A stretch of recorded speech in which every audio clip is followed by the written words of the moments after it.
What did you do after the RCA transmitter was signed off? First thing I did was just kind of take it in, Mark, because I took over the station in June of 1985, and this is the first time the transmitter had been off the air, and it wasn't a panic to get it back on. So just kind of looked at it and took it all in. But then it was time to complete the shutdown, starting with the exciter unit, which was located right across from the transmitter. Turned that off, and then went over and turned off the water pumps and the magnets that are inside the transmitter. And finally cut the main power to the transmitter. And at that point, the transmitter was completely dead. So I just stood back and just kind of took it all in.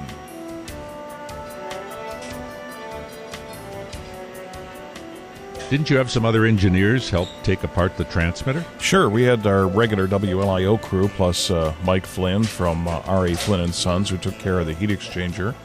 And Ray Tanner came over from the station we purchased. And we also had some other folks, too. It sounds like you have some pretty good guys at WLIO. Mark, I can't speak highly enough for the people that I've had. I've been really blessed. Both WLIO people, the engineers that came in from our other stations, as well as the vendors, the HVAC guys and electricians. Here you see Kenny and John taking apart the exciter. And they had this thing dismantled in just a few hours. And Jim Gillen, a great craftsman, he was able to take care of a lot of the metal and mechanics of the transmitter and get it taken apart too.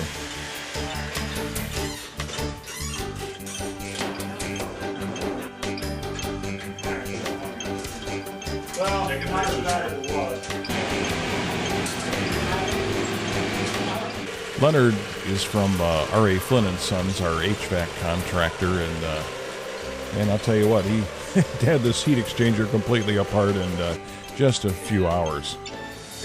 And Kenny kept working on the exciter while I was taking out insulators on the high voltage section, many of which were busted due to age. And then finally they got the exciter cabinet loose and took it outside, and we put it into storage since it was a good cabinet. Jim continued to work on the other exciter cabinet and was able to get that free, and we moved that out in a very short time. Took about 3 of us to get this thing because it was so heavy.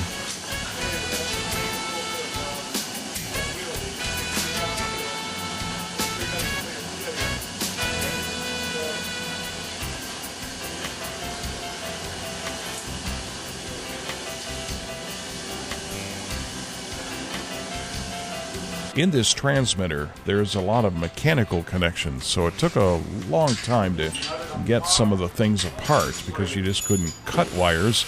You had to actually remove them by unscrewing them or unbolting them. How many hours were on the tubes and, well, for that matter, the transmitter? The hour meter read 57,996, but it had rolled over several times because the transmitter was purchased used from the University of Dayton. It was originally on channel 16 down in the Dayton area. We kind of figured that the transmitter had 367,920 hours on it for its lifetime. The visual tube had 103,219 hours, which is well over its life expectancy. The oral had 157,000 hours. Here you see some of the parts that we took out of the transmitter, some of the filters, and that's part of the exciter unit that we took out. John's cutting out the last remaining high voltage cables, which were in the ceiling. And now the back part of the transmitter's off and you can see into it.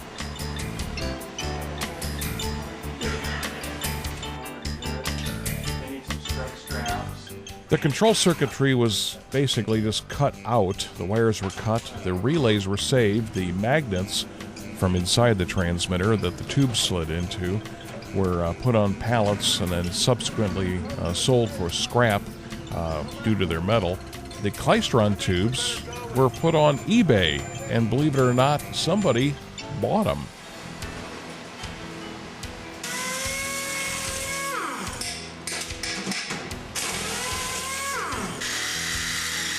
Another piece of equipment had this covered up, and here's the serial number for the transmitter's visual amplifier.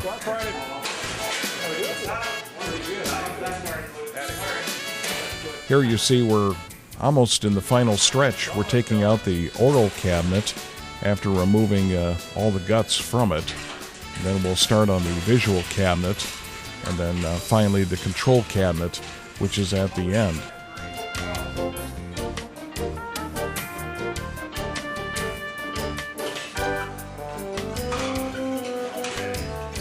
Did you have any personal feelings about getting rid of that RCA transmitter? Well, the short answer is no. I was kind of glad to see it go, and it has served its purpose in Lima, Ohio, so it was time to move on. But on the other hand, it was somewhat bittersweet because I had taken care of this for so long, and as you know, I'm kind of a historian for old broadcast equipment, so you know, to take apart one of these things and not necessarily stick it in a museum was kind of hard to do, but it needed to be done. Analog is gone, digital is here, time to move on. Turn it sideways, you can put the forks end down lower.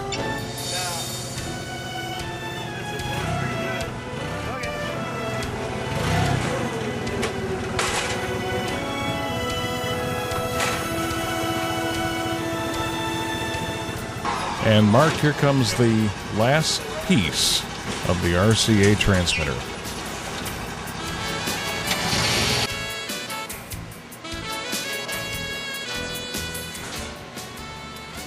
Did you save anything from the old transmitter? A little bit. Anything that was copper, brass, silver, that went to a recycler where we got some money for it. Here's a picture of our engineers, Harry, Jim, myself, Kenny, and John. And this is what the transmitter looked like before and now after. The tubes, obviously, we saved. Those went up for sale on eBay.